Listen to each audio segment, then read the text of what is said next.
ज्यादातर इजरायली लोग अपने घरों में सो रहे थे कि अचानक से एयर रेड सायरन्स बजने लगते हैं।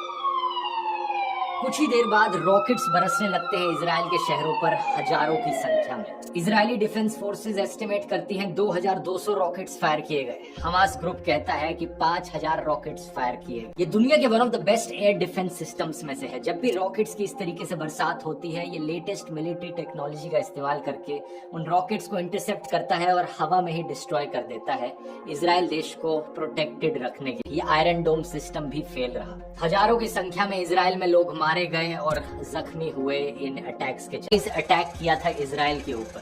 उसके बाद एक वॉर छिड़ गई। मल्टी प्रोंग्ड अटैक किया है जमीन से, समुद्र से और हवा से। इजराइल गाजा बॉर्डर पर मौजूद जो बाउंड्री वॉल लगी थी उसे तोड़ गिरा दिया गया एक बुलडोजर के द्वारा। कई पैलेस्टीनियंस इजरायली टेरिटरी के अंदर घुसते हुए दिखे, कई मोटरसाइकिल्स पर, कुछ मोटर पावर्ड हैंग ग्लाइडर्स के जरिए हवा के थ्रू इजराइल में घुसे। इजरायली टैंक को कैप्चर किया गया और बॉर्डर पर मौजूद जो इजराइल के गांव और शहर थे वहां पर भी हथियार ताने हमास के आतंकवादी अंदर घुस गए। ईस्ट में लोकेटेड है, जिनके नॉर्थ में है लेबनान का देश, नॉर्थ ईस्ट में सीरिया, ईस्ट में जॉर्डन, साउथ वेस्ट में इजिप्ट और वेस्ट में है मेडिटेरेनियन सी। इन दोनों देशों पर जूम इन करो तो ये बीच का एरिया इजराइल का देश है और पैलेस्टीन की जो टेरिटरीज है वो दो हिस्सों में बटी हुई है। एक है वेस्ट बैंक का रीजन जो जॉर्डन के वेस्ट में है और दूसरी है गाजा स्ट्रिप जो इजराइल के साउथ वेस्ट में इजिप्ट को बॉर्डर करती है। वेस्ट बैंक में मौजूद पैलेस्टीनियन टेरिटरीज के बीच में कई इजरायली सेटलमेंट्स हैं, जहां इस वेस्ट बैंक में जो पैलेस्टीनियन टेरिटरीज हैं उन्हें एडमिनिस्टर किया जा रहा है पैलेस्टीनियन। दूसरी तरफ गाजा स्ट्रिप में सिर्फ और सिर्फ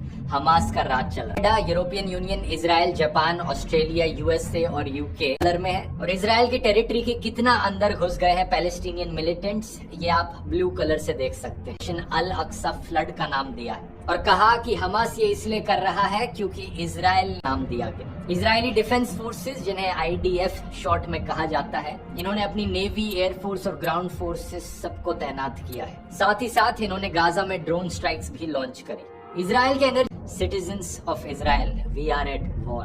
אזרחי ישראל, אנחנו במלחמה, לא במבצע, לא בסבבים. Of the most powerful intelligence agencies में से है। इनके इन्फॉर्मेंट्स पैलेस्टीनियन मिलिट्री ग्रुप्स में घुसे हुए हैं, लेबनान में है, सीरिया में है, दुनिया के अलग अलग कोनों में है। पास्ट में ये अक्सर देखा गया है कि मोसाद के एजेंट्स ने बड़े प्रिसाइजली टाइम्ड असैसिनेशन किए हैं बड़े बड़े मिलिट्री लीडर्स के। कहीं पर गाड़ियों के ऊपर जीपीएस ट्रैकर्स लगाकर, कहीं पर ड्रोन स्ट्राइक्स का इस्तेमाल करके या कहीं पर मोबाइल फोन्स के जरिए हजारों रॉकेट्स की स्टॉक पाइलिंग करी जा रही थी गाजा में। ग्राउंड पर मौजूद जो बॉर्डर की फेंसिंग लगी है गाजा इजराइल बॉर्डर पर, वहां पर कैमरास हैं, ग्राउंड मोशन सेंसर्स हैं, रेगुलर आर्मी के पेट्रोल्स होते हैं। इस तरीके के स्मार्ट बैरियर्स क्यों को कहा कि ये सरकार का एक बहुत बड़ा फेलियर है। पूरा इजराइल पूछ रहा है कहाँ है आईडीएफ, कहाँ है पुलिस और कहाँ है सिक्योरिटी। उसने बीबीसी को बताया कि एक मेजर इन्वेस्टिगेशन ऑलरेडी शुरू हो चुकी है इस इंटेलिजेंस फेलियर को लेकर। द टाइम्स ऑफ इजराइल में छपी इस खबर को भी देखिए, जिसके अनुसार इजिप्ट के इंटेलिजेंस ऑफिशियल्स ने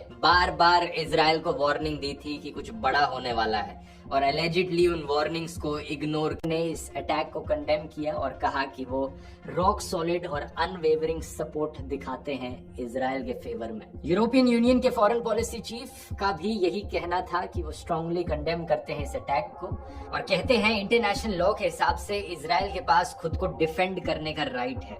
इन्होंने कहा कि इजरायली हॉस्टेजेस को इमीडिएटली रिलीज किया जाए। ईरान का देश जो कि one of the main supporters रहा है हमास का, उनकी फॉरेन मिनिस्ट्री कहती है कि हमास के द्वारा किया गया हमला एक एक्ट ऑफ सेल्फ डिफेंस था पैलेस्टीनियंस की तरफ से। बगल के इजिप्ट की देश की फॉरेन मिनिस्ट्री कहती है कि वो सऊदी अरेबिया और जॉर्डन के साथ बातचीत कर रही है इजराइल पैलेस्टीनियन टेंशंस को डिफ्यूज करते हैं कि पैलेस्टीनियंस का सेटलर्स और विदेशी ट्रूप्स के टेरर के खिलाफ खुद को प्रोटेक्ट करने का पैलेस्टीन और पैलेस्टीनियंस को अपने ही देश में अब रेफ्यूजीज बना दिया गया। नेशन को सपोर्ट किया है अंडर वेरियस प्राइम मिनिस्टर्स, चाहे वो प्राइम मिनिस्टर इंदिरा गांधी हो, राजीव गांधी हो, अटल बिहारी वाजपेयी हो, मनमोहन सिंह हो या फिर प्रधानमंत्री मोदी क्यों ना हो।